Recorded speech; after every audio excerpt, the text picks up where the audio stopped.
Hello everyone, welcome to Unacademy exam test. तो exam test में आप लोगों का स्वागत है। मैं Rinku Singh. Welcome all of you, good evening all of you. Hello everyone. तो आज का सेशन बहुत इम्पॉर्टेंट है और जैसा कि आप जानते हैं कि हिस्ट्री बिल्कुल मैंने शुरुआत से की है। तो इसके पहले मैंने आप लोगों को सोर्सेज पढ़ाई थी और अब आज जो है मैं आप लोगों को स्टोरीज के बारे में बताऊंगी और उसमें ऐसे मैं साइट्स बताऊंगी जिनका अभी नाम आपने इसके पहले नहीं सुना होगा। जनरली किताबें उसकी चर्चा नहीं करती हैं। तो ऐसे मैं नेम्स आपको साइट्स नेम्स बताऊंगी जो कि अक्सर एग्जाम में आपको मैच करने के लिए दे दिया जाता है या फिर पूछा जाता है कि ये स्थल कहाँ पर है, ये स्थल यहाँ पर है, सही है गलत है आपको बताना है। ये स्थल फिर या तो फिर उसके सामने मैच करने के लिए दिया जाता है। तो ये आज के क्लास में आप लोग कवर करेंगे। तो आज 5 से 6 हिस्ट्री है और 6 से 7 जो है आप लोगों का ज्योग्राफी है, जिसमें आप लोगों के एमसीक्यूज भी होंगे। मतलब लंबाई चलेगा, तो बिल्कुल आप लोग बने रहिएगा मेरे साथ। और शुरुआत करते हैं हम लोग आप लोगों के लिए 2021 प्रीलिम्स के लिए। जैसा कि आप जानते हैं कि आपके मेंस एग्जाम में मैंने जो पार्ट कवर किया था उसका 90% आया है। 90% मैं आप लोगों को प्लेलिस्ट के साथ में आप लोगों की क्लास लूँगी, आपको दिखा दूंगी मैं। तो उसी तरह से मैं प्रीलिम्स के लिए मैं चाहती हूँ कि प्रीलिम्स के लिए भी मैं जो पढ़ा रही हूँ वो आपको वो पूरा का पूरा जो मैं एनसीईआरटी कवर कर रही हूँ एनसीईआरटी से, और एनसीईआरटी के साथ जो ये मैं कवर कर रही हूँ सेशन, यहाँ से आप लोगों का एक क्वेश्चन जरूर आए। तो 2021 प्रीलिम्स के लिए ये सब महत्वपूर्ण तथ्यों पर आधारित ये सीरीज मैंने शुरू किया है। स्टैटिक, हिस्ट्री, पॉलिटी, ज्योग्राफी और इकोलॉजी एंड एनवायरनमेंट। तो कल मैंने पॉलिटी लिया था, आज ये दोनों मैं ले रही हूँ, स्टैटिक, हिस्ट्री और ज्योग्राफी। और कल फिर मैं आप लोगों का पॉलिटी और एनवायरनमेंट लूंगी। तो कल आप लोगों का पॉलिटी और एनवायरनमेंट है और टाइम रोज यही रहेगा, टाइम डेली यही रहेगा 5 PM। डेली 5 PM से आपका ये रहेगा। और संडे को योजना और कुरुक्षेत्र, एवरी संडे योजना एक कुरुक्षेत्र रहेगा। और इस फ्राइडे को तैयार रहिएगा, यानी परसों शुक्रवार को आपको इस टेलीग्राम ग्रुप पर आपको एक वो मिलेगा, एक आपको लिंक मिलेगा। उस लिंक को जैसे ही आप खोलेंगे, उस लिंक को खोलते ही एक टेस्ट ओपन हो जाएगा जिसमें अराउंड 50 क्वेश्चंस रहेंगे। और जैसे ही टेस्ट देकर आप सबमिट करेंगे, सेम टाइम पर आपको आपका मार्क्स भी पता चल जाएगा। तो इस टेलीग्राम ग्रुप को आप ज्वाइन कर लीजिए, यहीं पर आपको वो लिंक मिलेगा। और ये जब तक आपके प्रीलिम्स का एग्जाम नहीं हो जाता तब तक ये मैं फ्राइडे लेती रहूँगी आप लोगों का। तो बिल्कुल आप लोग ज्वाइन कर लें इसको। तो आज जो है हिस्ट्री है। हिस्ट्री आज अभी इस सेशन में भी मैं हिस्ट्री लेने वाली हूँ। और इसी तरह से जैसे अगर आप अनअकैडमी पर आते हैं, good evening all of you. तो आप अनअकैडमी पर आते हैं तो अनअकैडमी पर इसी तरह आपको बहुत सारे इंपॉर्टेंट सेशंस मिलेंगे और आपको रैंडम नहीं मिलेंगे। बिल्कुल आपको शुरू से लास्ट तक एकदम कंप्लीट सेशन, शुरू से लास्ट तक एकदम कंप्लीट सेशन मिलेगा आपको। और ये जो है वहाँ पर मतलब आने के लिए आपको सबसे पहले एक डाउनलोड करना है लर्निंग ऐप। और लर्निंग ऐप जैसे ही आप डाउनलोड करेंगे, वहाँ पर बहुत सारे एडुकेटर्स और उनकी बहुत सारी कोर्सेज आपको दिखने लग जाएंगी। Hello everyone. तो ये कुछ मेरे बारे में है। आप लोगों से जान पहचान तो हुए तो काफ़ी दिन हो गए, बार बार बताने की ज़रूरत नहीं है। पर आप लोगों में बहुत सारे जो न्यू स्टूडेंट होंगे ये उनके लिए है। और ऐसे ही बहुत सारे जो है एडुकेटर्स अनअकैडमी पर आपको मिलेंगे। और ये सभी एडुकेटर्स एक्सपीरियंस्ड एडुकेटर्स हैं और इनकी बहुत सारी कोर्सेज अनअकैडमी पर चल रही हैं। और अनअकैडमी पर आने के लिए आपको आजकल हमारे यहाँ प्लस है, आइकॉनिक है, कॉम्बो प्लान है। तो प्लस जीएस के लिए अगर प्लस सब्सक्रिप्शन लेते हैं आप, तो रिंकू लाइव कोड के बाद जैसे यहाँ पर एक ओरिजिनल फी लिखा रहेगा, जब देखेंगे यहाँ पर आपसे पूछा जाएगा हैव अ रेफरल कोड, तो आप कहेंगे यस। तो रेफरल कोड आप डालेंगे जब रिंकू लाइव, तो आपका 44,550 में 1 साल का, 64,800 में 2 साल का और 81,000 में 3 साल का आपका कोर्स सब्सक्राइब हो जाएगा। EMI से पे कर सकते हैं, हर महीने पे कर सकते हैं। अगर 1 साल का लेते हैं तो 3700 एक महीने में, 2700 पड़ेगा अगर 2 साल का लेते हैं तो एक महीने में, और 2250 रुपया पड़ेगा अगर 3 साल का लेते हैं तो एक महीना में। कुछ भी एक्स्ट्रा आपको पे नहीं करना है। तो बहुत इजी EMI में इसको आप पे कर सकते हैं। और आइकॉनिक प्राइस हाइक होने वाला है, 25 जनवरी से बढ़ जाएगा। तो जिनको भी आइकॉनिक लेना है 62,550 में 1 ईयर का, और 96,300 में 2 ईयर का, और 1,26,900 में 3 ईयर का है अभी फिलहाल ये प्राइस मेरा कोड यूज करने के बाद, यानी 10% ऑफ के बाद आपको ये प्राइस पे सब्सक्राइब होगा आइकॉनिक, जिसमें आपको एक पर्सनल कोच मिलेगा। वो प्लस वाली सभी फैसिलिटीज के साथ आपको एक पर्सनल कोच मिलता है, जिसके साथ डिस्कस करते हुए, आंसर राइटिंग चेक कराते हुए आप तैयारी कर सकते हैं।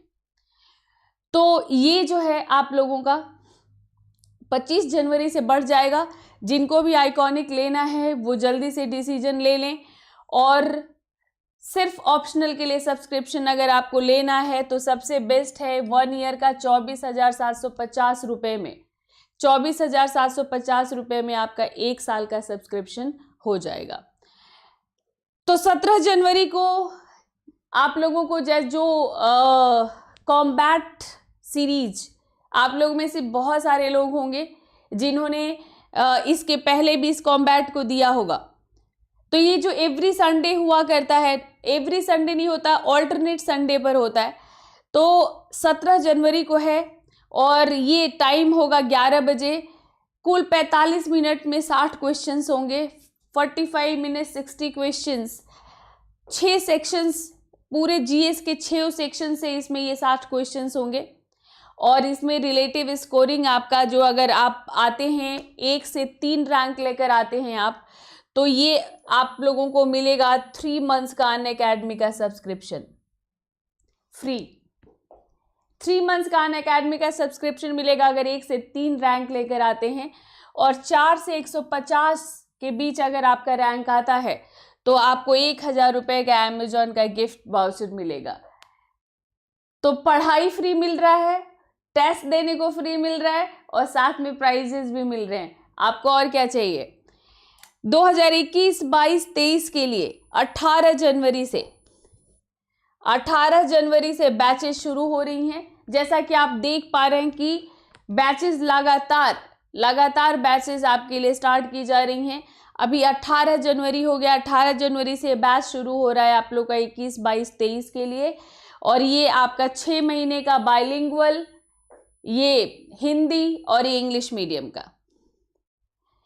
ये जो है 1 साल का 2022 के लिए bilingual, Hindi medium, English medium. और 2023 के लिए ऐसे ही आपका 2 साल का बैच शुरू हुआ है। बाइलिंगुअल है, ये हिंदी मीडियम है, ये इंग्लिश मीडियम है। और फुल NCERT का कोर्स भी आपका शुरू हो रहा है और ये भी आपका बाइलिंगुअल है, हिंदी मीडियम है और इंग्लिश मीडियम है। तो पूरा कंप्लीट तैयारी आपकी इस बैच कोर्स के साथ हो जाएगा। जैसा कि अनअकैडमी पर आप जानते हैं कि बहुत सारे एडुकेटर्स हैं और आप उनको अलग अलग भी फॉलो कर सकते हैं, अलग अलग फॉलो करके भी आप उनसे पढ़ सकते हैं। और ये इस बैच में पढ़ेंगे तो आपका फिक्स टाइमिंग होगा, अलग अलग एडुकेटर्स को नहीं सर्च करना पड़ेगा और इस बैच के साथ पूरा का पूरा आपका कोर्स कंप्लीट हो जाएगा। ठीक है। तो जैसा कि मैंने आपको हमेशा बताती हूँ कि जो मेरी तरफ से आपको सजेशन है वो GS प्लस कॉम्बो लीजिए, या तो आइकॉनिक या प्लस, जो भी लेना है आपको। तो ये 1,31,510 रुपये में आपका आइकॉनिक है, 2 साल का। रिंकू लाइव कोड के बाद आपका 10% डिस्काउंट मिलेगा। और 2 साल का plus subscription GS plus optional, ये है आपका 99,680 रुपये में। और इस पर भी रिंकू लाइव कोड के बाद 10% का डिस्काउंट मिलेगा। तो ये सबसे बेस्ट है आपके लिए। और 2 साल से कम मत लेना, ठीक है, 2 साल से कम मत लेना आप। तो 25 जनवरी से ये हाइक हो रहा है, ये आपका जो है प्राइस हाइक हो रहा है, और ये यहीं पर आपको मेरे सेशन का पीडीएफ मिलता है। आज मैंने अभी क्लास स्टार्ट करने के 10 मिनट पहले मैंने पिछले सभी सेशन का पीडीएफ शेयर कर दिया है आपको, तो वहां से सभी पीडीएफ आप ले लीजिएगा, वहीं से आप रिवीजन आपका हो जाएगा, जो मैं पढ़ाती हूँ उसका रिवीजन हो जाएगा। और कोड रिंकू लाइव है मेरा अनअकैडमी पर, अगर आप इस कोड के साथ आते हैं तो पूरी तरह से मेरा सहयोग रहेगा आपके साथ, और आप मेरे साथ, मेरी टीम के साथ और मेरे ग्रुप के साथ आप अपनी तैयारी करेंगे, जहां पर बिल्कुल आपको ऑफलाइन जैसी फीलिंग आएगी।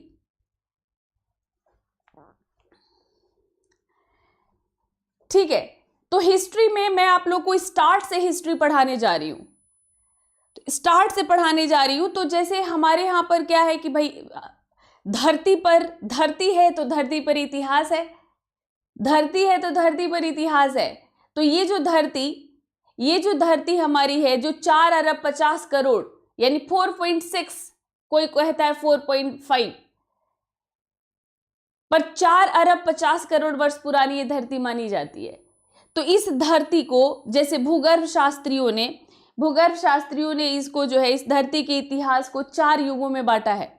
ये आपके समझने के लिए है, और नेक्स्ट सेशन जो मैं ज्योग्राफी का लेने वाली हूँ उसमें थोड़ा सा इससे ज़्यादा डिटेल रहेगा। यहाँ पर इतिहास के पॉइंट ऑफ व्यू से मैं आपको पढ़ा रही हूँ।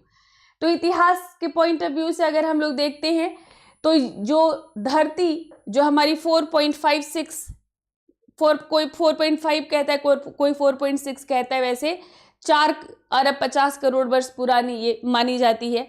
इस पृथ्वी को जो है कि उम्र को, इस युग को ये 4 युग में बांटा जाता है, पैलियोजोइक, मेसोजोइक, सीनोजोइक और नियोजोइक। इनके अभिलक्षणों को मैं ज्योग्राफी की क्लास में मैं आपको बता दूंगी।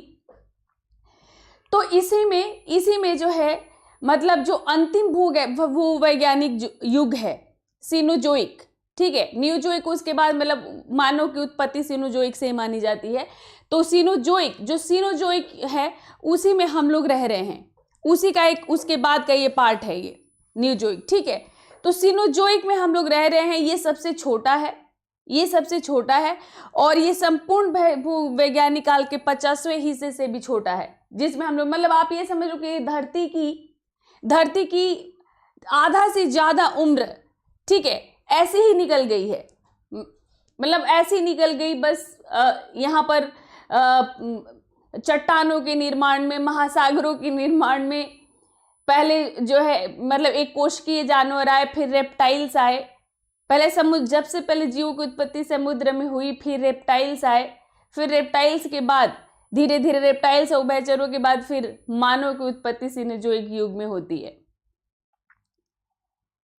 तो अब मानव इतिहास, धरती पर जो मानव का इतिहास है, वो जो काल है वो सबसे छोटा है, वो सबसे छोटा माना जाता है। तो इनके बारे में थोड़ा सा विस्तार से मैं ज्योग्राफी में नेक्स्ट सेशन में ही पढ़ाने वाली हूँ, अभी इतना ही समझिए आप। तो सीनोजोइक युग में हम लोग रह रहे हैं, सीनोजोइक युग में हम लोग रह रहे हैं, और ये युग जो है, मतलब ये 71/2 करोड़ वर्षों से अधिक का है ये युग। और मानव की कहानी आज से लगभग 30 लाख वर्ष पूर्व से प्रारंभ होती है। जो मानव की कहानी है, मनुष्य की उत्पत्ति के साथ जो कहानी शुरू होती है, वो 30 लाख वर्ष पूर्व से प्रारंभ होती है। और इसी समय, मतलब जो पेड़ पर रहने वाले बानरों से आदि मानव का विकास हुआ। जो पेड़ पर बानर रह रहे थे, वही पेड़ के नीचे उतरे, और धीरे धीरे अपने पैरों पर खड़े हुए, जो उसको होमोनिड हमने कहा। होमोनिड का मतलब 2 पैरों पर खड़ा मानव, और उन्हीं से होमो सैपियंस, मतलब हम होमो सैपियंस की औलाद हैं। तो 30-40 हजार वर्ष पूर्व पहले ही होमो सैपियंस, जिनको हम ज्ञानी मानव कहते हैं, होमो सैपियंस का मीनिंग होता है ज्ञानी मानव। तो ज्ञानी मानव इस धरती पर प्रकट हुआ 30 से 40 हजार वर्ष पूर्व। और आजकल के सभी मनुष्य, जैसा कि मैंने बताया कि होमो सैपियंस जाति के ही हैं, चाहे वो कोई भी देश हो, कोई भी काल हो, होमो सैपियंस जाति के हम हैं। यानी हमारी उत्पत्ति होमो सैपियंस से हुई है। तो ये जो मतलब ये जो होमिनिड से ही ये हुए हैं, मतलब होमिनिड का ही वो है आपका, और ये होमिनिड कहाँ कहाँ पर पाए गए हैं ये उसका मैप है। तो ये जैसे आपका ये उतना महत्वपूर्ण नहीं है, इसलिए मैं आपको मैप नहीं दिखा रही हूँ, आपको एक इंट्रो देते हुए आगे बढ़ रही हूँ। यहाँ से जो क्वेश्चंस पूछे जाते हैं वो क्वेश्चंस जो साइट्स हैं पैलियोलिथिक, मेसोलिथिक, न्यूलिथिक के, उन साइट्स और उनकी फाइंडिंग पर क्वेश्चन पूछा जाता है कि कहाँ कहाँ से स्थल मिले हैं और यहाँ से क्या क्या प्राप्त हुआ है। तो अगर हम लोग बायोलॉजिकल एंगल से देखते हैं तो आधुनिक जो मानव है यानी जो होमो सैपियंस, ये अफ्रीका में लगभग 1,95,000 तथा मतलब 1,50,000 यानी 1.5 लाख वर्ष पूर्व हुए थे सबसे पहले अफ्रीका में, और कुछ समय में सभी होमो प्रजातियों को हटाकर उनका स्थान इन्होंने ले लिया था होमो सैपियंस ने। तो यानी सबसे पहले कहां पर? अफ्रीका में। तो अफ्रीका में जैसे इथोपिया का हिर्तो नामक ये स्थान था, ठीक है। इथोपिया के हिर्तो नामक स्थान से होमिनिड के अवशेषों के साथ हमें पत्थर के औजार और जानवरों की हड्डियां भी मिली, और इसका जो उम्र निकाला गया है वो 1,60,000 से 1,54,000 वर्ष आकी गई है। तो हिर्तो जगह का नाम याद रखिएगा, हिर्तो आपके लिए महत्वपूर्ण है। ये आपने सुना होगा कि अफ्रीका में सबसे पहले होमो सैपियंस अफ्रीका में हुए थे, भारत में हमें नहीं मिलता है, ठीक है। और भारत में बहुत बाद में जाकर हमें रामापिथेकस मिलते हैं, और वो भी अभी वो पाकिस्तान वाला एरिया है। तो होमो सैपियंस जो है नर वानरों की 180 प्रजातियों में से एक हैं। वो बानर जो पेड़ से उतरा और पैरों पे खड़ा हुआ नर बानर कहलाया। उन नर बानर की 180 प्रजातियां जो निकली, उनमें से एक होमो सैपियंस है जिसके मस्तिष्क का आकार थोड़ा सा बड़ा था, ज्ञानी मानव कहलाया। और ये बाकी जो स्तनधारी होते हैं उनसे ये थोड़े से हम अलग हैं, और धीरे धीरे हमने वो जो है कहते हैं ना कि हम मस्तिष्क के 100% का हम सिर्फ 10% यूज करते हैं। तो शुरुआत में मतलब ये 2-3% रहा, फिर धीरे धीरे उसको यूज करते करते आज हम ज्ञानी मानव टेक्नोलॉजी के युग में जी रहे हैं। तो पूरा ये जो पाषाण काल है, पूरे पाषाण काल को मतलब ये जो है भारतीय जो पाषाण काल है, भारतीय पाषाण युग को बांटा गया। और ये सबसे पहले जो बांटने वालों में से जो हैं, ये भी याद रखिएगा कि ये डेनमार्क के विद्वान थे P.F. सुहम। डेनमार्क के विद्वान थे P.F. सुहम और क्रिश्चियन टैम्सन। इन्होंने भारत के जो पाषाण युग को जो है इन्होंने ऐसे बांटा, मतलब भारतीय इतिहास को आप मान लीजिए ऐसे बांटा कि पहले पाषाण काल, फिर कांस्य युग, ब्रॉन्ज एरा, और फिर इन्होंने कहा आयरन एरा, लौह युग। तो लौह युग जो उत्तर वैदिक काल से शुरू हो जाता है, उत्तर वैदिक काल के मतलब 1000 के आसपास भारत में, कोई 1100 कहता है, कोई 1000 कहता है, लोहा पाया गया। उसके पहले सबसे पहले पाषाण काल, फिर आता है ब्रॉन्ज एज यानी ये सिंधु घाटी सभ्यता के थोड़ा पहले, थोड़ा बाद ताम्र पाषाणिक जिसको हम चाल्कोलिथिक पीरियड कहते हैं, कोई कैल्कोलिथिक कहता है, वो पीरियड रहता है, और फिर लौह युग। तो ये वर्गीकरण किसने किया था? तो P.F. सुहम और क्रिश्चियन टैम्सन ने इस वर्गीकरण को सबसे पहले किया था। और हमारा पूरा इतिहास इसी पर आधारित है, इसी पर, ठीक है। तो भारतीय पाषाण काल को जो भूवैज्ञानिक युग, भूवैज्ञानिक मतलब युग के औजारों के प्रकार के तथा तकनीक और उसके आधार पर जो है हमने फिर इस पाषाण काल को हमने 3 युग में बांटा।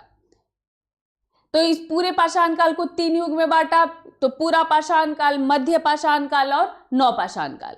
तो पूरा पाषाण काल का जो पीरियड है वो 20 लाख वर्ष पूर्व से 10 लाख, ठीक है, 20 लाख वर्ष पूर्व से 10 लाख वर्ष के बीच पूरा पाषाण युग माना जाता है। 10 लाख से जो है ये मतलब आपका जो है बिल्कुल जो है आपका 10 लाख वर्ष से 40,000 वर्ष के बीच, मतलब 10 लाख का ये आपको यहाँ पर जो है ये आप ऐसे मान लो, ठीक है, आप इसको ऐसे मान लो, इसको पूरा पाषाण युग का जो है यहाँ पर हो गया 20 लाख वर्ष पूर्व से 10,000, और पूरा पाषाण युग जो है यहाँ पर मध्य, इसको इससे ऐसे बांटा गया है।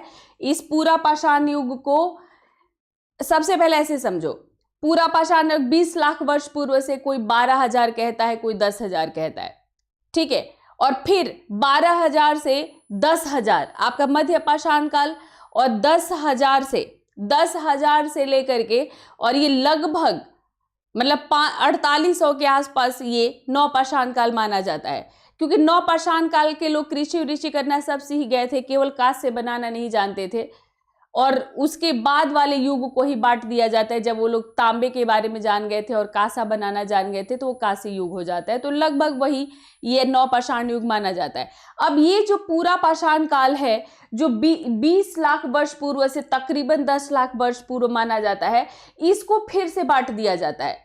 तो इसको बांटा जाता है, इसमें मतलब आपका क्या है कि इसको जो बांटा गया है तो वो ऐसे आप इसको समझो, ये वहां पर आपको कंफ्यूजन होता, ये फिर से इसको 3 पार्ट में बांट दिया गया है पूरा पाषाण काल को ही। जो पैलोलिथिक पीरियड है, पैलोलिथिक पीरियड को वापस तीन उसमें बांट दिया गया है। तो पैलोलिथिक पीरियड को निम्न पूरा पाषाण काल, मध्य पूरा पाषाण युग और उच्च पूरा पाषाण युग। इसको इंग्लिश में कहते हैं pre palaeolithic period, middle palaeolithic period और लेटर पैलोलिथिक पीरियड। तो निम्न का मतलब पहला, याद रखिएगा, मुझे बड़ा कंफ्यूजन होता था हिंदी में मैं जब देखती थी। इतिहास समझने के लिए इतिहास को शुरू से समझो।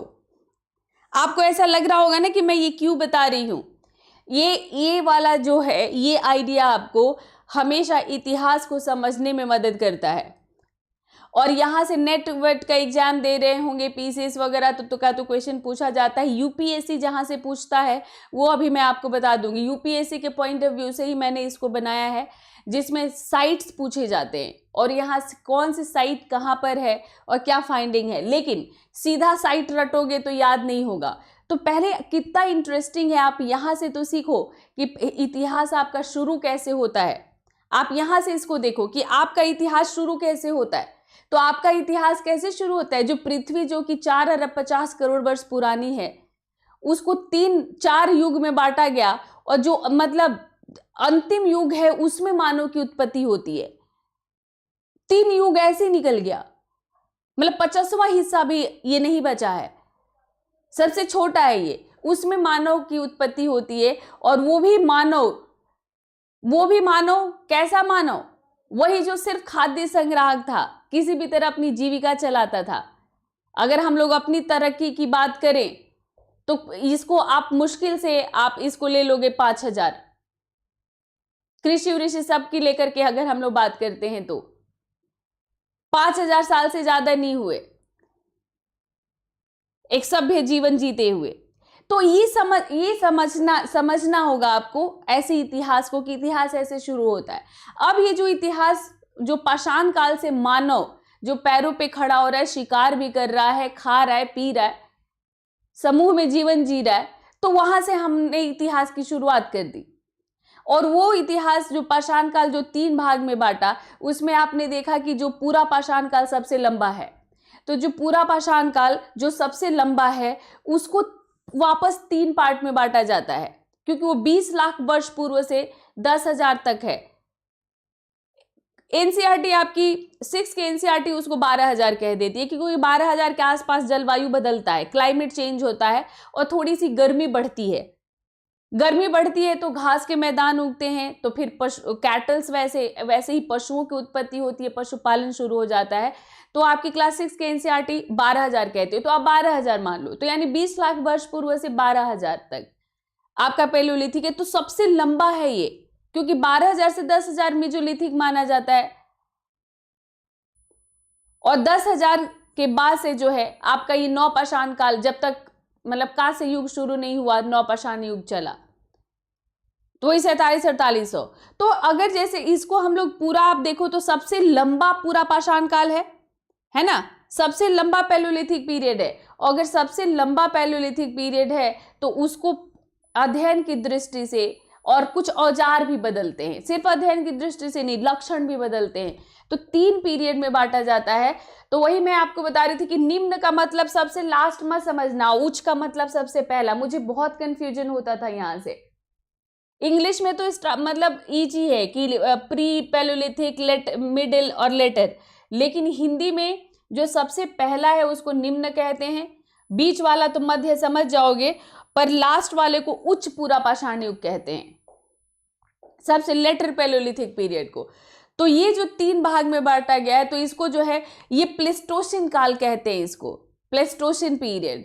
तो ये निम्न प्लेस्टोसिन है। यहाँ पर जैसे हस्त कुठार, क्लीवर, चॉपिंग औजार, चॉप करने वाले, ऐसे मतलब हस्त कुठार जैसे हाथ में फंसा करके खोदने वाली चीज, इस तरह का औजार मिलता है इनका।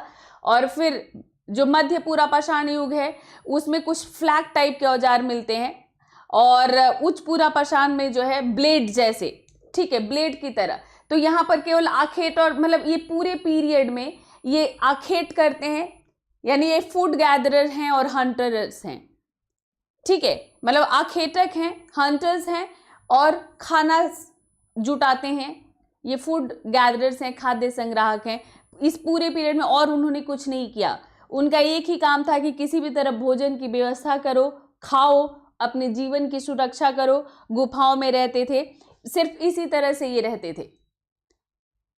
तो ये मैं इसमें ये पूरा पाषाण युग का ये वर्गीकरण है जो 20 लाख वर्ष पूर्व से 12,000 तक चलता है।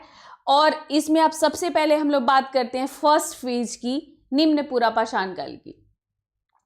तो मैंने कहा कि मोटे मोटे औजार होते हैं, और स्पेशली निम्न पूरा पाषाण काल के चॉपिंग वाले औजार हैं, चॉप करने वाले, और हस्त कुठार है और क्लीवर हैं, ठीक है। तो ये निम्न पूरा पाषाण काल के हैं ये सभी औजार। और ये जो है आपके ये पूरा का पूरा ये प्रमुख पूरा पाषाण कालीन ये सभी साइट्स हैं, ये सभी स्थल हैं। और ये जो साइट्स हैं मैं आपको ये शेयर कर दूंगी, इन्हीं के बारे में अभी मैं आपको बताने जा रही हूँ कि कहाँ से क्या मिला है। और जब मैं इसको शेयर कर दूंगी तो ये आप अपने उस पे PDF में देख लेना। थोड़ा सा स्क्रीन पर ये लाइट भी लग रहा है, ठीक है, लाइट भी लग रहा है। तो अब मैं जो आपको बताने जा रही हूँ ये आपको जल्दी सभी किताबों में मिलता नहीं है। ये जो मैं साइट्स आपको बता रही हूँ ये नहीं मिलता। और अब आपको खाली भीमबेटका नहीं पूछा जाएगा, हुंसगी, भीमबेटका, हुंसगी और कुरनूल ही नहीं पूछा जाएगा आपसे, आपको न्यू प्लेसेज आपसे पूछे जाएंगे। तो सिर्फ आपको क्या करना है, इसमें सभी साइट्स को नोट करते जाना है आपको। और जिनका हिस्ट्री ऑप्शनल है उनके लिए तो ये बहुत मस्ट है, एकदम आपके लिए बहुत ज़्यादा इंपॉर्टेंट है ये। जो लोग नेट का एग्जाम देना चाहते हैं उनके लिए बहुत इंपॉर्टेंट है, और जो UPSC देना चाहते हैं उनके लिए भी इंपॉर्टेंट है, क्योंकि उनको भी ऐसे ही जैसे ऐसे मान लो दे देगा कि पोतवार की पठारियां जहां से पूरा पाषाण कालीन औजार मिला है, तो ये पूरा पोतवार की पठारियां पोतवार के पठार कहाँ पर हैं, तो पोतवार के पठारियों में और शिवालिक में। तो ये जो पोतवार की पठारी है ये पाकिस्तान में है, पूर्वी पाकिस्तान में, और वहां से हमें पूरा पाषाण कालीन औजार मिले हैं। इसी तरह झेलम नदी के किनारे दीना और जलालपुर से, ये भी आपके पाकिस्तान में ही है। यहाँ से 15 औजार ब्रिटिश पुरातत्वविदों ने यहाँ से 15 औजार प्राप्त किए थे, 15,000, ठीक है, जो कि 70,000 से 50,000 वर्ष पूर्व जिनकी उम्र निकाली गई थी।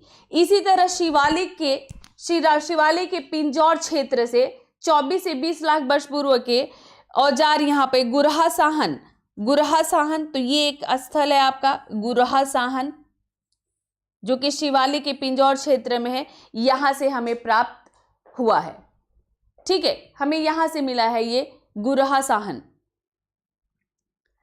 तो ये आप लोगों के लिए कुछ ये स्थल है, सभी स्थलों को मैं बिल्कुल हाईलाइट कर रही हूं और यही आपको याद करना है। जम्मू के उत्तर बेनी, ठीक है, जम्मू के उत्तर बेनी स्थान से हमें मतलब जैसे मतलब 5 लाख वर्ष पूर्व के पूरा पाषाण युग खोजे गए हैं यहाँ पर, और 28 से लेकर 5 लाख वर्ष पूर्व के, 28 लाख से 5 लाख वर्ष पूर्व के यहाँ पर। और इसी तरह राजस्थान का डिडवाना जिला, यहाँ के जो औजार मिले हैं वो यूरेनियम और थोरियम श्रृंखला तिथि से उनकी तिथि निकाली गई है, यूरेनियम और थोरियम श्रृंखला तिथि से। और ये 39,000 कह लीजिए, 39,000 वर्ष पूर्व के ये औजार हैं। राजस्थान का डिडवाना और मध्य प्रदेश का सोहन घाटी कह लो, सोन नहीं है ये, सोहन घाटी, ठीक है, ये आपको वहां से मिला है ये। और गुजरात में हिरण घाटी है, गुजरात में हिरण घाटी। तो हिरण घाटी जहां से पूरा पाषाणकालीन औजार मिले हैं वो कहां पर है, तो आप कहां पर कहेंगे ये आप कहेंगे कि ये गुजरात में है, ठीक है। तो ये हो गया आपका। फिर इसी तरह से महाराष्ट्र के नेवासा से मिला है हमें, ये नेवासा बहुत ही महत्वपूर्ण जगह है, नेवासा, ठीक है। तो मैं यहां से नेवासा हो गया आपका, महाराष्ट्र का नेवासा। और इसी तरह से गुजरात में लघु पूरा पाषाणकालीन औजार साबरमती और संग और उनके करजन, ये सहायिकाओं जो घाटी है यहाँ से। और सौराष्ट्र के भदर घाटी से ये प्राप्त हुआ है। आपको ये सभी फैक्ट्स केवल आपको नोट करते जाना है कि ये स्थल हैं जो मैप में दिया हुआ है। आप जब मैप से देखेंगे तो आपको वहां से प्राप्त होगा, वहां से मतलब ये साइट्स आपको दिख जाएंगी। तो कोंकण तट से गोवा तक पूरा पाषाणकालीन और उसके बाद के औजार मिले हैं, कोंकण तट से गोवा तक। तो महाराष्ट्र से इनकी प्राप्ति का जो मुख्य केंद्र रहा है, मतलब पैलियोलिथिक पीरियड में निम्न पूरा पाषाण काल की मैं बात करूं तो महाराष्ट्र में इनकी प्राप्ति का मुख्य केंद्र वर्धा और वेनगंगा की घाटियां रही हैं। स्तर विन्यास किसे कहते हैं, कई लेयर्स मिलते हैं जहां पर खुदाई होती है। तो जहां पर खुदाई होती है तो ये समझ लो कि मतलब ये आपका ये है, ठीक है। तो यहां पर जैसे मतलब ऊपर से खुदाई शुरू होती है तो इस लेयर से अलग अलग चीजें मिल रही हैं। फिर बहुत संभाल कर वो खोदते हैं, उनके पास ऐसे इंस्ट्रूमेंट्स होते हैं जिससे पता चल जाता है कि इसके नीचे भी लेयर है। और फिर उसके बाद उनको और पता चलता है कि नीचे फिर कुछ दबा हुआ है, तो फिर एक खुदाई होती है। तो यहाँ से अलग युग का प्रतिनिधित्व करती है, जो चीजें मिलती हैं वो एक जैसी होती है, इससे बिल्कुल अलग। तो ये द्वितीय स्तर हो जाता है, फिर ये आपका तृतीय स्तर हो जाता है, फिर ये चौथा स्तर हो जाता है। तो कई बार एक स्थान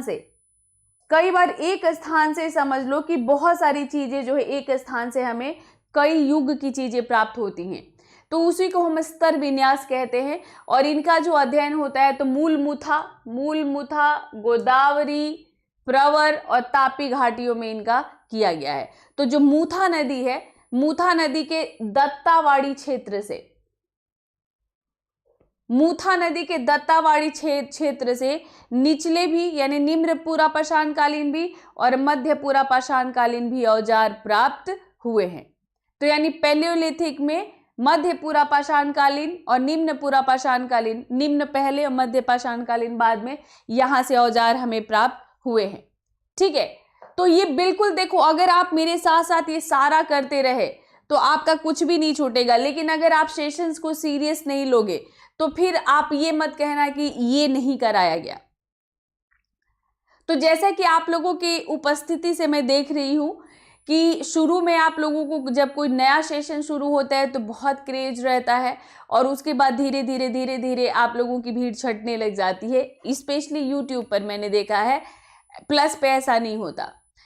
तो इसमें क्या होता है कि हमेशा पता नहीं आप क्या नया खोजते हो, लेकिन अगर एक सेशन के साथ आप जुड़े रहोगे और शुरू से लास्ट तक अगर आपने पूरा उसको फॉलो करते हुए अगर आपने नोट्स अपने बना लिए तो कोई समस्या नहीं आएगी। ठीक है, कोई समस्या, हालांकि ऐसा सबको नहीं मैं बोल रही हूँ, आप लोगों में से बहुत सारे सीरियस स्टूडेंट हैं कुछ जो हमेशा फॉलो करते हैं।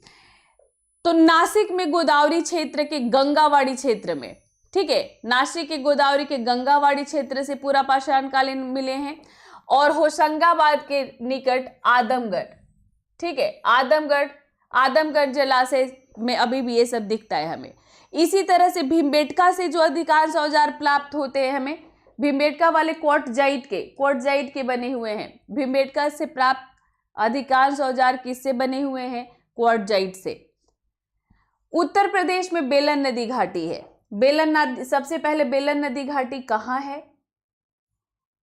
बेलन नदी घाटी कहाँ है? तो बेलन नदी घाटी उत्तर प्रदेश में है, और यहाँ से निचला पूरा पाषाण काल से नवपाषाण काल तक के प्रागैतिहासिक साक्ष्य हमें यहाँ पर, मतलब प्रागैतिहासिक काल तक का स्तर विन्यास हमें यहाँ पर मिल रहा है।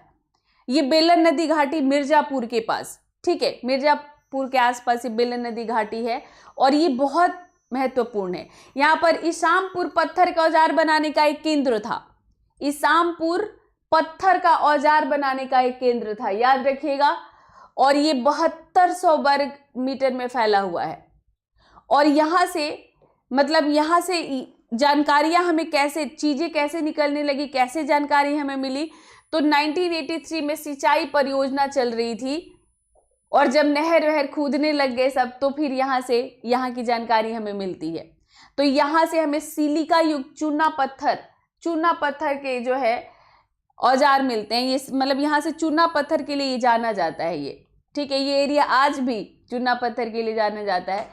तो खड़गपुर के जंगलों से, जो मुंगेर के पास है, मुंगेर से याद है ना आप लोगों को, मुंगेर जहां पर मीर कासिम ने अपनी राजधानी स्थानांतरित की थी मुर्शिदाबाद से,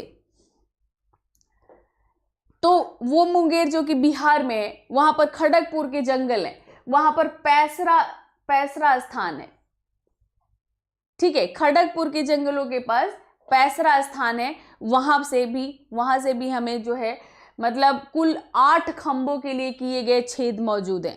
मतलब एक ऐसा स्थान मिला जहां पर 8 खंभे गाड़ने के लिए छेद किया गया है, जो फूस के छत और घर की ओर इशारा करता है कि ये फूस का छत बनाने लग गए थे खंभों पर आधारित, ठीक है। और इसी तरह झारखंड में छोटा नागपुर के नदी घाटियों में भी हमें मिला है। तो यहाँ पर कोई नाम नहीं है, तो केवल आप ऐसे ही याद रखें कि उस एरिया में भी था। और इसके बाद आप संबलपुर जिले में डारी डूंगरी, ये कहां पर है? ये संबलपुर जिले में है, ठीक है। संबलपुर जिले के डारी डूंगरी से हमें मध्य पूरा पाषाण काल के औजार मिले हैं। फिर लघु पूरा पाषाण काल के युग के औजारों को हम अगर कहें तो बुधबलान और ब्राह्मणी नदी की घाटियों में प्राप्त हुआ है, बुधबलान और ब्राह्मणी नदी की घाटियों में।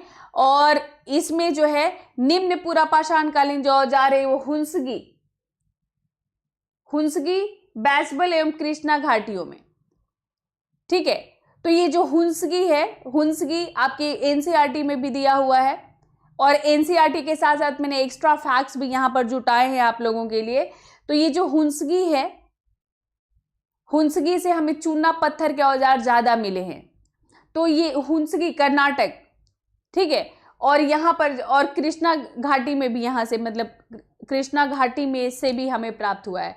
तो कृष्णा नदी के सहायक नदी हुंसगी के तट पर निम्न पूरा पाषाण कालीन औजार हम लोगों को मिले हैं, ठीक है। कुरनूल, हुंसगी, ये सब आपके, तो कुरनूल जो है वो भी कर्नाटक में है। केरल के पास जो है, केरल के पास घाट जिले में मिलता है।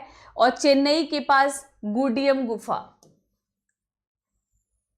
चेन्नई के निकट गुडियम गुफा से हमें मध्य और ऊपरी पूरा पाषाण युगीन औजार मिले हैं। आप देख पा रहे हो कि पूरे भारत में फैला हुआ है, पूरे भारत में। और इसी तरह कोटकलिया नदी घाटी में अतिरपक्कम, ठीक है। तो कोटकलिया नदी घाटी में अतिरपक्कम तमिलनाडु का सबसे समृद्ध पूरा पाषाण युगीन स्थल है, सबसे समृद्ध कोटकल्या नदी घाटी में अतिरपक्कम। तमिलनाडु का सबसे समृद्ध पूरा पाषाण युगीन स्थल है, तो अतिरपक्कम कहां पर है? तो तमिलनाडु में है, और पूरा पाषाण युगीन स्थल है ये। इसी तरह से आपको मैच करने के लिए आएगा। तो सबसे पहले 1863 में इस स्थान का उत्खनन किया गया था, 1863 में, और यहाँ पे मतलब औजार भी मिले हैं और किसी जानवर का हमें फुटप्रिंट भी मिला है, ठीक है, और जंतु के पद चिन्ह की रूप, जंतु के जानवर नहीं, जंतु के। और डिडवाना क्षेत्र मैंने आपको पहले ही बता दिया है, डिडवाना राजस्थान से 2 तिथि क्रम हम लोगों को मिलता है, तो डिडवाना से हमें 2 तिथि क्रम के औजार मिलते हैं, और हिरन घाटी में यूरेनियम थोरियम श्रृंखला विधि से हमें मतलब पता चलता है, हिरन घाटी गुजरात वाला। तो ये तो मैंने आपको बता दिया था, ये बता दिया था मैंने आपको। और पोटवार पठारी पाकिस्तान, और यहाँ पर ये पोटवार पठारियों से सिंधु और झेलम नदी के बीच है, ये सिंधु और झेलम नदी के बीच पोटवार पठारियां हैं। और यहाँ पर एक जो उत्तर पश्चिम का जो सीमांत प्रांत है पाकिस्तान का, पाकिस्तान के, भारत के नहीं, वहां पर संघाओ गुफाएं हैं, तो ये याद रखिएगा आप, संघाओ गुफाएं। तो ये पाकिस्तान के उत्तर पश्चिम सीमांत प्रांत में संघाओ गुफाएं हैं, यहां से मध्य पूरा पाषाणकालीन सभ्यता चिन्हित की गई है। तो संघाओं की जो गुफा है, जो संघाओं की गुफा है, संघाओ गुफाओं में 3 मीटर से ज्यादा मोटा हमें ये पूरा लेयर मिलता है, जिसकी खुदाई से हमें मध्य और उच्च पूरा पाषाण काल के अवशेष प्राप्त होते हैं, यानी मिडिल और लेटर पैलियोलिथिक पीरियड की यहां से हमें औजार मिलते हैं। और यहाँ पत्थर के औजारों के अलावा मानव और पशुओं की हड्डियां भी मिली हैं, और यहाँ से अंगीठी मिला है। अंगीठी समझते हो ना, जिसमें आग जलाकर आप हाथ सेकते हो, और कभी कभी उसमें आप कुछ पका के खा भी लेते हो, तो यहाँ से हमें अंगीठी भी मिला है। तो लेटर पैलियोलिथिक पीरियड में मनुष्यों ने आग जलाना सीख लिया था। ये जो पैलियोलिथिक पीरियड है, जो 20 लाख वर्ष पूर्व से 12,000 साल तक चलता है, तो इसमें लेटर पैलियोलिथिक पीरियड में मतलब सबसे अंत में जाकर के मनुष्य ने आग जलाना सीखा था, नहीं तो उसके पहले वो कच्चा ही खाता था। फल फूल कंदमूल जो भी वो खाता था, वो कच्चा ही खाता था वो। और थार क्षेत्र में भी हमें, थार क्षेत्र में मध्य पूरा पाषाण काल के शेष मिलते हैं, और ये भूरे लाल मिट्टी वाले इलाके में मिलते हैं हमें, ठीक है, भूरे लाल मिट्टी वाले इलाके में। और ये पूरा का पूरा जो है मतलब प्रायद्वीपीय भारत में, मध्य और प्रायद्वीपीय भारत में मध्य पूरा पाषाण युगीन सभ्यता के औजार ज्यादा मिलते हैं, जिसमें नेवासा एक महत्वपूर्ण स्थल है, तो इसको नेवासा उद्योग का नाम दे दिया गया है, जो कि महाराष्ट्र में है, नेवासा उद्योग, ठीक है। तो ये जो नेवासा है, नेवासा स्थान पर ही सबसे पहले एच.डी. सांकलिया ने, ये एक बहुत बड़े पुरातत्वविद हैं, उन्होंने जो है मध्य पूरा पाषाण युगीन सामग्रियों को चिन्हित किया था। यहाँ से अगेट, जैस्पर, चार्ल्सडेनी, ये सब पत्थर के औजार हैं, और खुरचनी मतलब ऐसे ऐसे करके जो निकाला जाता है, ये सब के औजार हैं। ये खुरचनी यहाँ पर पाए गए। और तापी नदी घाटियों में जो है पाटने से, ये तापी नदी घाटी में पाटने स्थान है। और वैसे ये पाटने अगर आप मतलब जब देखते हो आप, तो यहाँ से पाटने एक और कारण से मशहूर है, जो आपकी एनसीईआरटी में भी दिया हुआ है। और पाटने से हमें शुतुरमुर्ग के हमें अंडे भी मिले हैं, ठीक है। और ये पाटने महाराष्ट्र में है। पाटने कहां पर है? ये पाटने महाराष्ट्र में है, और यहां से हमें शुतुरमुर्ग के अंडे भी मिले हैं। अब हम लोग बात करते हैं उच्च पूरा पाषाण युग की, यानी सबसे लास्ट जो मतलब पैलियोलिथिक पीरियड में जो सबसे लास्ट था, तो उसमें जो है हम लोग मतलब इसका पूरा का पूरा जो अगर तिथि कुल लेते हैं तो अलग अलग मिलता है। मतलब आप ये समझ लो कि आज से अगर हम लोग बोलें जैसे हम लोग, तो मतलब यहाँ पर जो है जैसे इसके पूरे उसको हम लोग बात करते हैं कि कब कब के मिला है, तो अलग अलग घाटी में अलग अलग तिथि का मिला है। तो जैसे सोन नदी घाटी है, तो यहाँ से कार्बन 14 के आधार पर 12,000 से 10,000 वर्ष पूर्व आका गया है जो यहाँ से मिला है। उसी तरह मेहता खड़ी से एक शुतुरमुर्ग का अंडा मिला है, मेहता खड़ी से भी, ठीक है। तो मेहता खड़ी से जो शुतुरमुर्ग का अंडा मिला है उस पर जो है मतलब 41,900 वर्ष पूर्व ज्ञात हुआ है। 41,900 पूर्व का ये है। वैसी तरह आंध्र प्रदेश, अच्छा तो कुर्नूल और हुंसगी आंध्र प्रदेश में, लेट मी करेक्ट, मैंने कर्नाटक बोला था आपको, अभी मैंने थोड़ी देर पहले कर्नाटक बोला था, इसको आप लोग करेक्ट कर लीजिए। हुंसगी और कुर्नूल दोनों आंध्र प्रदेश में है। अच्छा वहां पर मुझे ऐसे कृष्णा नदी घाटी मैंने आपको बोला तब भी क्लिक नहीं हुआ था मुझे। तो ये जो कुर्नूल आंध्र प्रदेश में है, कुर्नूल, ठीक है, और ये कुर्नूल और हुंसगी ये दोनों ही वहीं पर है। तो यहाँ पर ये जो है, यहाँ से हमें कुर्नूल में से हमें आग के अवशेष मिलते हैं। आग के अवशेष मतलब राख मिला है हमें, राख का मतलब कि आग का अवशेष है, तो कुर्नूल की गुफाओं से, ठीक है। और इसी तरह हुंसगी से हमें चूना पत्थर का औजार मिला है। गुड गुड, अच्छा पहले ही कर लिया था, बहुत बढ़िया। अच्छा वो बातचीत के क्रम में कई बार ना वो ऐसे मतलब दिमाग से ऐसे लगता है कि हाँ मतलब एक फ्लो में हम बोलते चले जाते हैं। कई बार तो ऐसा होता है कि हम सोच कुछ और रहे होते हैं और मुंह से कुछ और निकलता है। तो शायद मैंने उस समय आपको कर्नाटक बोल दिया था, अभी एकदम से क्लिक हुआ कि मैंने हुंसगी भी आपको बता दिया था कर्नाटक। तो आंध्र प्रदेश में ही है कुर्नूल और हुंसगी, ठीक है। अच्छा संघाव गुफा मैंने आपको बता दिया कि सिंधु झेलम नदी के पास ये संघाव गुफा है, पाकिस्तान के मतलब पाकिस्तान के उत्तर पश्चिम में है ये। और ये जो है सिंध के रोहड़ी पठार और निचले सिंध के माइलस्टोन 101 से भी उच्च पूरा पाषाणकालीन औजार मिले हैं। और कश्मीर में 18,000 वर्ष पूर्व से उच्च पूरा पाषाण प्राप्तियां मिली हैं। मतलब मैं आपको बता रही थी कि सब जगह का डेट अलग अलग है, सब जगह का डेट अलग है, अलग अलग जगह पर अलग अलग मिला है। और ऐसे ही दक्षिण आंध्र प्रदेश में चित्तूर जिला है, दक्षिण आंध्र प्रदेश में चित्तूर जिला है। और ये चित्तूर जिला के रेनीगुटा की गुफा, ठीक है, दक्षिण आंध्र प्रदेश के चित्तूर जिला के रेनीगुटा की एक गुफा से उच्च पूरा पाषाणकालीन औजार मिले हैं। तो आपको क्या याद रखना है यहां पर कि मतलब रेनीगुटा गुफा कहां पर है और इसका महत्व क्यों है। तो रेनीगुटा गुफा जो कि दक्षिणी आंध्र प्रदेश के चित्तूर जिले में है, इसका महत्व क्यों है, क्योंकि यहां से पूरा पाषाणकालीन, वो भी उच्च पूरा पाषाणकालीन यानी सबसे लास्ट वाला औजार मिले हैं।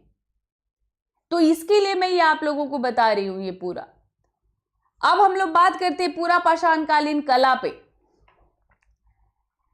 तो कला के इतिहास की शुरुआत पूरा पाषाण काल से मानी जाती है, मतलब पैलियोलिथिक पीरियड से आप मान सकते हैं। लेकिन पैलियोलिथिक पीरियड में निम्न पैलियोलिथिक पीरियड जो सबसे शुरू वाला है और जो मध्य पैलियोलिथिक है वहां उस समय का नहीं मिलता है, हमें लास्ट में मिलने लग जाता है, यानी उच्च पूरा पाषाण काल से हमें मिलने लग जाता है। तो जो हमें पूरा पाषाण काल की जो हमें पेंटिंग्स मिली हैं, जो कलाएं मिली हैं, उससे हमें उस समय के जनजीवन की झांकी मिलती है। इस बार शैलकृत स्थापत्य पूछा है ना आप लोगों को, इस बार आप लोगों को शैलकृत स्थापत्य पूछा है। और हो सकता है कि इसके बाद 2021 में आपको मतलब पाषाणकालीन वो कला पूछ दे आपको। तो शैलकृत स्थापत्य पूछ दिया था, और अगर शैलकृत कला पूछता तो यहां से शुरू होता, पर इस बार शैलकृत स्थापत्य पूछा, यानी रॉक कट टेम्पल्स पूछा था वो। और जब भी शैलकृत कला की बात करेंगे, रॉक आर्ट की बात करेंगे, तो वो यहां से शुरू हो जाएगा। ठीक है, तो पूरा पाषाण काल से ही कला का मतलब जब मनुष्य के साथ ही हमारे कला की भी शुरुआत हो जाती है। मतलब मनुष्य कभी कला के बिना रहा नहीं, आप ये समझ लो। लेकिन हाँ, उसमें शुरुआत में अगर हम लोग निम्न पूरा पाषाण काल की बात करते हैं तो उसमें नहीं मिलता है हमें, पर उच्च पूरा पाषाण काल का हमें मिलने लग जाता है। तो शैल चित्र से पूरा पाषाण कालीन कला का पता चलता है। और इस शैल चित्रों में पेट्रोग्लिफ सम्मिलित है। तो आपके लिए ये एक शब्द है पेट्रोग्लिफ, क्या है ये पेट्रोग्लिफ? जो पेंटिंग्स है, यूरोप, ऑस्ट्रेलिया, दक्षिण अफ्रीका, यूरोप, ऑस्ट्रेलिया, दक्षिण अफ्रीका, इन तीनों महादेशों में मिलता है। तो ये पेट्रोग्लिफ, तो ये देखो, ये इसको पेट्रोग्लिफ कहते हैं। ये जो आप देख रहे हैं इसको पेट्रोग्लिफ कहते हैं। तो पेट्रोग्लिफ आपको पता है कि इसमें कैसे बना है? ये यहाँ पेंट नहीं किया गया है। इसको क्या किया गया है कि इसको पहले खुरचनी लेकर के, जो खुरचनी खूब मिले हैं हमें, और पेलोलिथिक पीरियड में, लेटर पेलोलिथिक की बात करें हम, निम्न उच्च पूरा पाषाण काल की, मध्य पूरा पाषाण काल से ही और उच्च पूरा पाषाण काल में ज्यादा खुरचनी मिलने लग जाता है। तो देखो, ये खुरचनी से खुरच कर पहले चट्टान पर जो ये लेयर चढ़ी हुई है उसको पहले खुरचा गया है और उसको खुरच कर आप इस पर डिजाइन बनाया गया है। जैसे आप पेड़ों पर देखते हो, पहाड़ में आप गए होंगे तो लोग पेड़ का जो वो होता है, जो तना होता है, उसको खुरच कर लोग अपना उस पर नाम लिखते हैं। कुछ लोग हार्ट शेप बनाते हैं, ये नहीं सोचते कि फिर मतलब मैं नुकसान कर रहा हूं एक तरह से। तो उसी तरह से ये पत्थर को खुरच के, पहले खुरच के शेप बनाया गया है, फिर उसको साफ किया गया है। तो इस स्टाइल को कहा गया। ठीक है, ये जो तरीका है इसको क्या कहा गया? पेट्रोग्लिफ। और ये आपको ऑस्ट्रेलिया, यूरोप, ऑस्ट्रेलिया, दक्षिण अफ्रीका में सबसे पहले ये तीनों महादेश में पाए गए। तो सबसे पहले इस तरह के बनाए उन्होंने। बाद में लेकिन हमें भीमबेटका से हमें कलर वाले भी मिलने लग जाते हैं। तो भीमबेटका से वहां पे अफ्रीका, स्पेन में बाद में ये लोग मिनरल कलर्स भी इस्तेमाल करने लग जाते हैं। तो भीमबेटका से जो प्राप्त एकाधिक जो शैल चित्र हैं वो ऊपरी पूरा पाषाण काल के हैं। ठीक है, और बाकी उत्तर प्रदेश के बेलन घाटी में भी, बेलन घाटी जिसकी हम लोग बात कर रहे थे, वहां पर लोहांडा नाला के पास हमें पूरा पाषाण काल के मतलब एक हड्डी से बना एक नकाशीदार वस्तु प्राप्त हुआ है। हड्डी से, ठीक है, हड्डी से बना हुआ हमें नकाशीदार वस्तु प्राप्त हुआ है। कहां से? तो लोहांडा नाला, बेलन घाटी में बहने वाला लोहांडा नाला से। ठीक है, और ये जो हड्डी से नकाशीदार चीज हमें मिली है, इसको कुछ विद्वान मातृ देवी की मूर्ति मानते हैं, और कुछ लोग कहते हैं कि ये बर्छी है। मतलब अलग अलग, उसका शेप बहुत स्पष्ट नहीं है, तो उसको अलग अलग तरीके से लोग समझते हैं। और कुरनूल से हमें दांत, एक मतलब जानवर का दांत मिला है और उसमें छेद किया गया है। तो ऐसा लगता है कि लोग उसको कान छेद में भाई धागा घुसाया, फिर गले में पहन लिया, यहाँ बांध लिया या कान में पहन लिया, तो हमें उससे। इसी तरह भीमबेटका से हमें चैल्सडनी की बनी तस्तरी मिली है, तस्तरी और मेहर मिला है, और इलाहाबाद से प्राप्त चूना पत्थर की तस्तरी मिली है हमें। शुतुरमुर्ग के अंडे जो मिले हैं हमें उधर पाटने के आसपास तापी नदी घाटी में। तो हम इसमें देखते हैं कि इसमें शुतुर नदी का जो शुतुरमुर्ग के भाई सबसे बड़ा पक्षी, शुतुरमुर्ग पक्षियों में सबसे बड़ा कौन सा होता है? शुतुरमुर्ग होता है।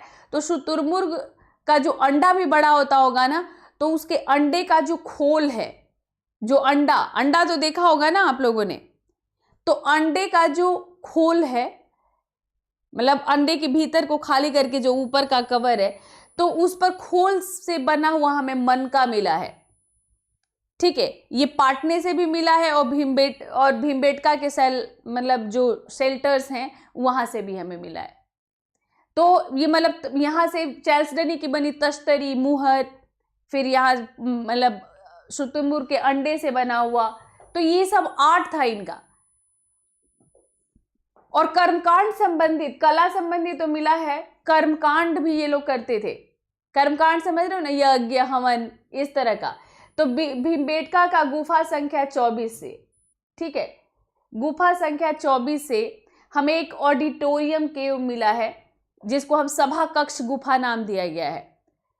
तो ये आपके लिए एक फैक्ट है कि भीमबेटका के गुफा संख्या 24 से हमें एक सभा कक्ष मिला है, जहां जिसको देखकर लगता है कि वहां पर कर्मकांड संबंधी गतिविधियां होती होंगी। इसी तरह मध्य प्रदेश का जो बाघोर, इसको बागोर भी आप पढ़ते हो, बागोर स्थल से पूरा पाषाण कालीन की एक वेदिका जैसी आकृति प्राप्त हुई है। वेदिका जैसे यज्ञ के लिए बनता है, वैसे वेदिका जैसे मिला है। और यहां से चूना पत्थर के मलबों से बना 85 सेंटीमीटर वाला एक वृत्ताकार चबूतरा मिला है। कहां? बागोर से, मध्य प्रदेश के बागोर से। तो मतलब कला और कर्मकांड इनका इस तरह से है। तो ये पैलियोलिथिक पीरियड का मैं आपको बता रही थी। अभी मैं आपको बता रही हूं मध्य पाषाण युग का। तो मध्य पाषाण युग 10,000 वर्ष पहले से प्लीस्टोसिन युग की समाप्ति और होलिसिन युग की शुरुआत तक ये चलता है। मतलब होलिसिन युग की शुरुआत हुई और प्लीस्टोसिन युग की जो है समाप्ति होती है मध्य पाषाण युग में। और यहाँ पर जो ये आखेट खाद्य संग्राहक हैं, ये माइक्रोलिथ मतलब सूक्ष्म औजार बनाने लग गए। मैंने आपको पहले भी बताया है कि ये सूक्ष्म औजार बनाने लग गए और साथ में ये पशुपालन भी करने लग गए। ठीक है, पशुपालन भी करने लगे। तो ये कहां से? तो पाटने से भी मिला है, पाटने, फाहियन लेना, बटाडोम्बा लेना और बेलीलोना, ये तीनों जगह कहां पर है? श्रीलंका में। फाहियन लेना, बटाडोम्बा लेना और बेली लेना, ये तीनों जगह श्रीलंका में है। यहां से हमें माइक्रोलिथ यानी सूक्ष्म औजारों का प्रमाण हमें मिलता है। और यहां पर भारत में अगर बात करें, इस समय मृद भांड नहीं था, यानी बर्तन अभी नहीं बनाते थे। गुजरात के लंघनाज, तो ये लंघनाज कहां पर है? गुजरात में है। और मिर्जापुर के कैमूर क्षेत्र में, मिर्जापुर के कैमूर क्षेत्र में मृद भांडों के भी प्रमाण मिले हैं। यानी मध्य पाषाण काल में ये बर्तन बनाने लग गए थे, यानी मिट्टी के बर्तन ये बनाने लग गए थे। और डेट निकलता है मध्य पाषाण काल का। तो इससे हमें ये पता चलता है कि कुछ कहीं कहीं ऐसे लोग भी रह रहे थे जिनको बर्तन बनाना अभी नहीं आता था, और कहीं मध्य पाषाण युग में ही किसी स्थलों से बर्तन भी हमें मिलने लगा है। तो बेलन घाटी उत्तर प्रदेश, मिर्जापुर के पास बेलन घाटी की हम लोग खुदाई करते हैं, तो वहां से हमें तीनों कालों का हमें मिलता है। तीनों कालों का पूरा मतलब पैलियोलिथिक, मेसोलिथिक, न्यूलिथिक, तीनों काल का हमें बेलन घाटी से मिलता है। तो ये हमेशा याद रखिएगा। और इसे मतलब बहुत सारे सूक्ष्म औजार, मोटे औजार, सूक्ष्म औजार, मतलब कई कालखंड हमें तीनों कालखंड मिलता है। तो तीनों कालखंड का। और बर्तन मिले हैं, जानवर, भेड़, बकरी, कई सारे मवेशियों की हड्डी मिली है यहां से हमें। और जो चौपानी मांडो है यहीं पर, ये सब इलाहाबाद के पास है। तो चौपानी मांडी के लोग गीलवे मिट्टी से बने हुए टाट के घरों में रहते थे। ठीक है, टाट के घरों में। वहां से 13 गोलाकार और अंडाकार झोपड़ियां हमें मिली हैं। मतलब गोलाकार और अंडाकार, ठीक है, अंडाकार झोपड़ियां, इन्हें हमें 13 झोपड़ियां चौपानी मांडो से मिला है। आपके लिए क्या महत्वपूर्ण है? चौपानी मांडो कहां पर है? चौपानी मांडो इलाहाबाद, मिर्जापुर इलाहाबाद के पास है। और यहाँ की खुदाई से हमें मिट्टी, गिलवे मिट्टी के घर, मतलब टाट के घर हमें यहाँ पर मिले हैं, मतलब यहाँ के लोग टाट के घर में रहते थे। और ये सब आप लोग के लिए फैक्ट्स है।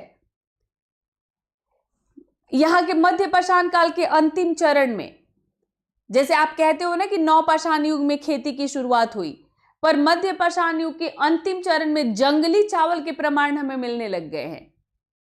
वो चावल तो नहीं जो अभी मतलब जिसको हम चावल मानते, पर जंगली चावल, थोड़ा कटीला सा, उस चावल के प्रमाण हमें मिलने लग गए हैं। और 3 खुदाई स्थल सराय नाहर, महादहा और दमदमा, ये सभी इलाहाबाद के पास हैं।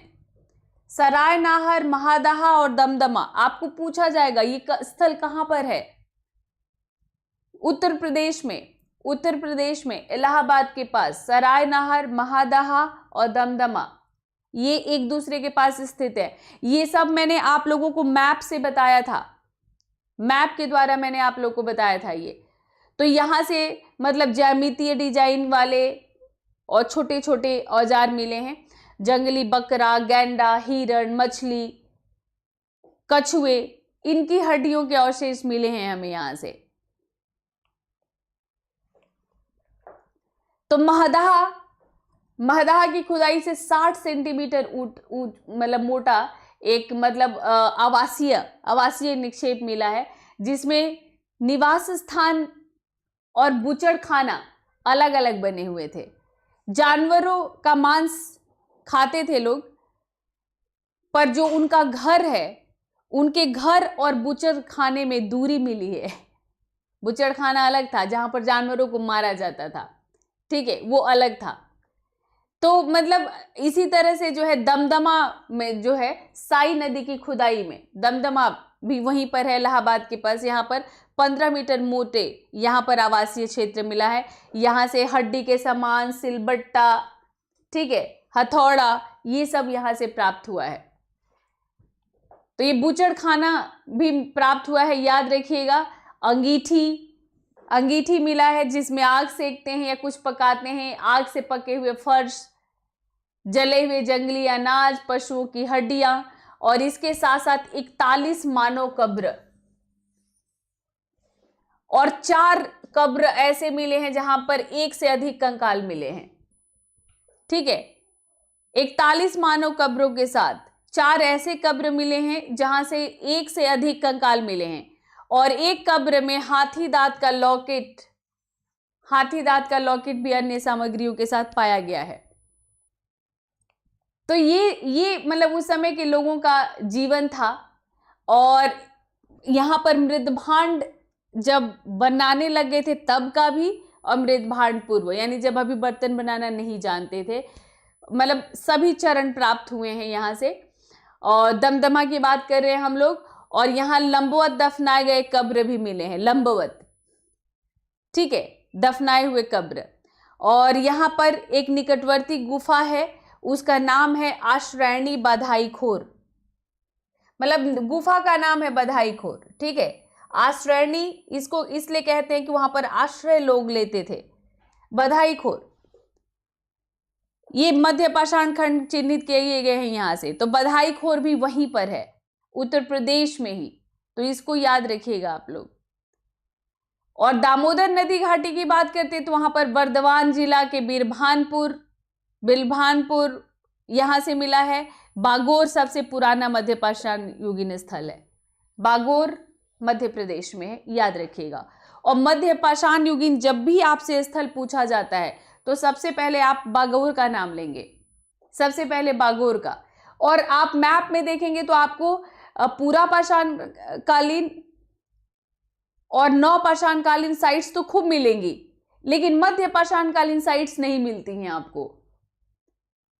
ज्यादातर मैप में उसको थोड़ा सा ऐसे ही 1-2 चिन्ह ऐसे करके गायब कर दिया जाता है, पर फिर भी बागोर से मिला। बेलन घाटी जो वहां पर है उत्तर प्रदेश मिर्जापुर के पास, बेलन घाटी से मिलता है, और दामोदर घाटी से भी हमें मिला है। और चेन्नई के दक्षिण हिस्से में टेरी कहे जाने वाले बलवाही टीलों से भी हमें प्राप्त होता है यहाँ पर, ठीक है। और इसके अलावा जो है विशाखापत्तनम जो कि आंध्र प्रदेश में है, विशाखापत्तनम क्षेत्र में स्थित चंद्रमपालिम ये जगह है, चंद्रमपालिम पारदेशी पालिम। और एक है ऋषिकोंडा। मैंने इस जगह को विजिट किया है, मैंने देखा है इस जगह को। यहां से भी हमें मतलब मध्य पाषाण युगीन मछुआरे समुदायों का प्रमाण मिला है, मछुआरे समुदाय का। तो मध्य पाषाण युगीन कला की बात करते हैं। अभी जब मैंने पूरा पाषाण काल पढ़ा है तो पूरा पाषाण कला बता दिया, मध्य पाषाण युग बताया तो मध्य पाषाण युग कला तो राजस्थान के चंदावती से चर्ट पर, ठीक है, एक मतलब ज्यामितीय डिजाइन मिला है, चर्ट जो एक पत्थर होता है, ठीक है। और भारत में पहला शैल चित्र 1867-68 में कैमूर पहाड़ियों में से सोहागी घाट से मिलता है। सोहागी घाट में मतलब की गई पहला शैल चित्र, मतलब पत्थर पर बना हुआ पहला चित्र भारत में कहां से मिला है, तो सोहागी, कैमूर पहाड़ियों के सोहागी घाट से। और बाकी वैसे 150 लगभग 150 मध्य पाषाण युगीन हमें शैल चित्र मिले हैं। वो जो देख रहे हो ना, इसको शैल चित्र कहते हैं, यानी पेंटिंग। वो जो पहला मैंने दिखाया था वो खुरचा गया था पत्थर पर, और ये पत्थर पर पेंट किया गया है, ठीक है। तो भीमबेटका से ऐसी बहुत पेंटिंग्स मिली हैं, 7 पहाड़ियों की श्रृंखला में, मतलब जो भीमबेटका 7 पहाड़ियों की श्रृंखला में एक है। और यहां से जो है 642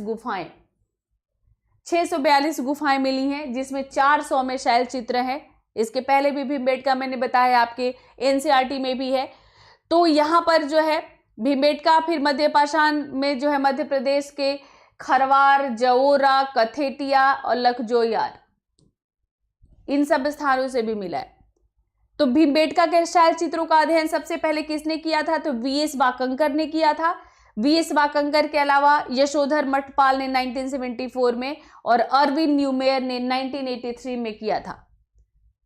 अलग अलग लोगों ने अलग अलग टाइम पर भीमबेटका के चित्रों का अध्ययन किया था, ठीक है। और इसमें 16 रंगों का प्रयोग हुआ है, 16 रंगों का जो उसमें चित्र हैं। तो इस भीमबेटका के शैल चित्र में भी जानवरों के चित्र ज्यादा प्राप्त हुए हैं हमें। जैसे हमने पूरा पाषाण युग में देखा, वैसे ही जानवरों के चित्र, जानवरों के दृश्य वाले चित्र हमें ज्यादा मिले हैं इसमें। और इसमें जंतुओं की जो चित्र मिले हैं, उसमें जंतुओं की 29 प्रजातियों में, जीव जंतु की 29 प्रजातियों में हिरण, चीता, बाघ, तेंदुआ, हाथी, गैंडा, बारहसिंगा, गिलहरी का भी चित्र मिला है। मतलब कुल 29 प्रजातियां हमें मिलती है जो जानवरों के चित्र मिले हैं उसमें। कितने? कुल 29 प्रजातियां। तो ये सेशन मैं यहीं पर खत्म करती हूं, ठीक है।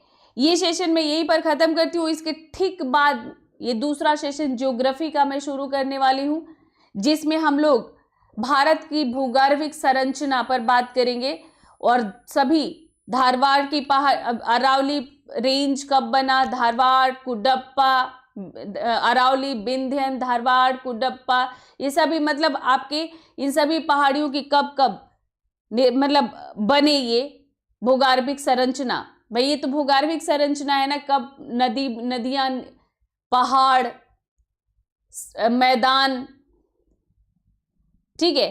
तो ये अभी जस्ट मैं इसके बाद वाले मतलब मैं ले रही हूं।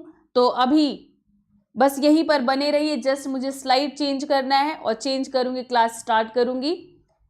तो thank you for watching this session, और बने रहिए और बिल्कुल इन्फॉर्म कर दीजिए अपने फ्रेंड्स लोगों को भी कि ज्योग्राफी की क्लास शुरू होने वाली है। Bye bye.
आप लोगों को आवाज आ रही है मेरी?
एक बार आप लोग बताइएगा आवाज आ रही है नहीं आ रही है?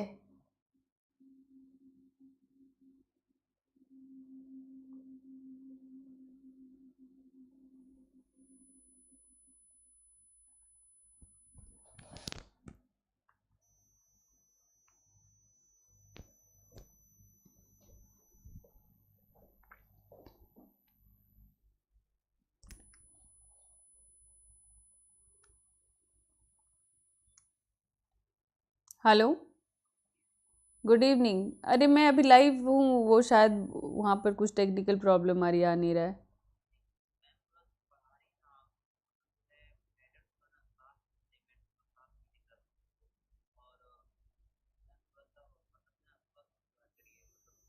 चलो मैं बाद में बात करती हूँ अभी।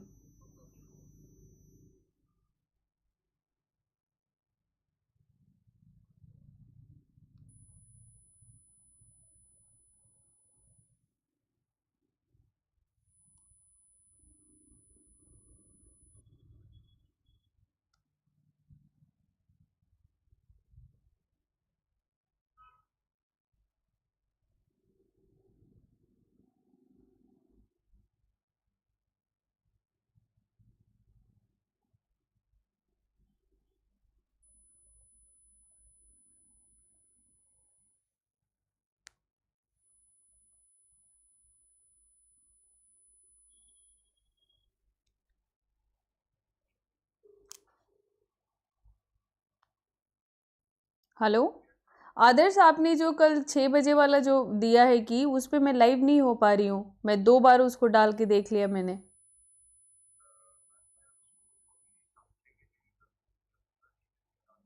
नहीं, 6:30 मत करो आप, अभी दूसरा की बना के दे दो मुझे, मैं उसको दे लाइव होती हूँ। ओके।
हेलो। हाँ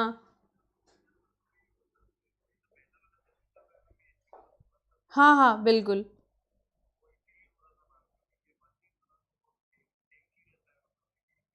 अच्छा चलो ठीक है, मैं अभी करती हूँ।